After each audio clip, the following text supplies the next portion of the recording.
Hey, it's Tree from Tree Essentials, and today on this course, we are going to be talking about the anatomy of the hair.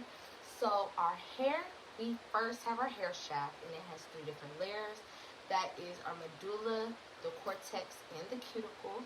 So the medulla is the middle part, and it's the innermost layer, and it is the part that contains the melanin. So our melanin in our skin is pigment, but our hair, mine is black. So the next part that from the in to out is the cortex. It's the middle, and it's made of cells that provide strength and elasticity to the hair. The cuticle is the very outside, and it is the outermost layer, and it protects the hair from damage. So if you are starting to see split ends, you may get to your cortex. So now we're going to discuss the anatomy of the scalp. And the scalp has different layers as well. It has the epidermis, the dermis, and the subcutaneous tissue.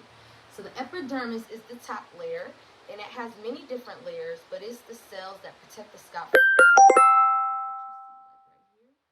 Then we have the dermis, that's the middle layer, and that comes with like connective tissues, like your vessels, your nerves, your hair follicles, and that's in like more so inside. You don't see that part. And then the last part is the subcutaneous tissue, and it is our fatty tissue, and it provides the insulation and cushion to ourselves. So like you press down, you can feel it. Now that you do have the anatomy of the hair and scalp, I kind of wanted to talk about different factors that may help affect hair growth. So we have different parts such as our genetics, our hormonal imbalances, stress, nutrition, and environmental factors. Genetics does play a decent portion on the role, but the cool part is epigenetics has made it where it may not affect as much if you switch some of those factors. If your family has a history of thinning or loss, though, you are more likely to experience that same type of loss. We as well have hormonal imbalances. That comes from pregnancy, menopause, and sometimes if you have medical conditions or if you're taking a specific medication, sometimes even birth control. And we do have stress.